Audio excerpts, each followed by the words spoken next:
আসসালামু আলাইকুম। জিয়া, আমি জিয়া ভাইয়ের কথা বলছি। জিয়া ভাই নিয়ে করে কথা বলছি। জিয়া ভাই, আপনি তো একটা বুদ্ধিমান মানুষ, আপনি তো একটা সিনিয়র মানুষ, কিন্তু কী করে পারলেন আপনি মেয়েটার এই মিডিয়ামের সামনে আনতে, ক্যামেরার সামনে আনলেন? আপনি একটা বুদ্ধিমান মানুষ, আপনি মেয়েটা ছোটো মানুষ, একটা ভুল করে ফেলাইছে, একটা ভুল করছে, তারপরে কি মেয়েটা ক্যামেরার সামনে আনা কি উচিত হয়েছে? আপনি বারবার একটা কথা বারবার উচ্চারণ করতেছেন, কয়বার ঘুমাইছো, কয়বার থাকছো, কদিন থাকছো, এটা কি ঠিক? আপনি ওই মেয়েটার জায়গায় যদি আপনার মেয়ে হতো, আপনি কি পারতেন এগুলা করতে? এই বারবার প্রশ্ন করতে, এটা ঠিক করে নাই। আপনি একটা বুদ্ধিমান মানুষ, কেন মেয়েটার ক্যামেরার সামনে আনলেন?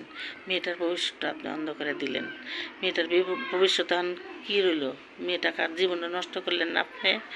মেয়েটা ছোট মানুষ, মেয়েটা না পারবো সমাজে, একটু ভালো সমাজে বিয়ে হতে, মেয়েটা না পারবো একটু সংসার করতে, মেয়েটা না পারবো একটু ভালো একটু কথা বলতে। আপনি যদি গোপন রাখতেন এই কথাটা, আপনি এই জিনিসটা গোপন রাখলে তাহলে মেয়েটারও জীবনটাও বাইসা যেত, মেয়ে জামাই বড়ো হ্যাঁ করে জীবনটা বাইসা যেত, হ্যাঁ করে এত কষ্ট হতো না, এত কষ্টই হতো না। আপনি সব কিছু ক্যামেরার সামনে না একবার ফাঁস করে দিলেন।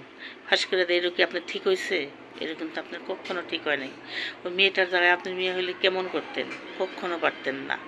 আপনি যা করছেন এটা আপনি বুঝা সুঝা দেখেন, আমার ভুল হলে মাফ করে দিয়েন, ক্ষমা করে দিয়েন। কিন্তু আপনার কাছে একটা অনুরোধ, আর যা করছেন আর আইনেন না এগুলা সামনে। বহুত আইন না তো ভালাইছেন, মেয়েদের তো ভাইরাল করে দিছেনি। এই ভাইরাল করাটা আপনার উচিত হয়নি। আপনি যে জিনিসটা গোপন রাখার দরকার ছিল, আপনার এই জিনিসটা গোপন রাখা ওপরে চুপে চুপে শাসন করলে মেয়েটারও জীবনটাও নষ্ট হতো না, তারপরে ওর জামাই বড়ও এত কষ্ট হতো না। মেয়েটার ভবিষ্যৎটাও নষ্ট করে দিলেন আপনি নিজে হাতে।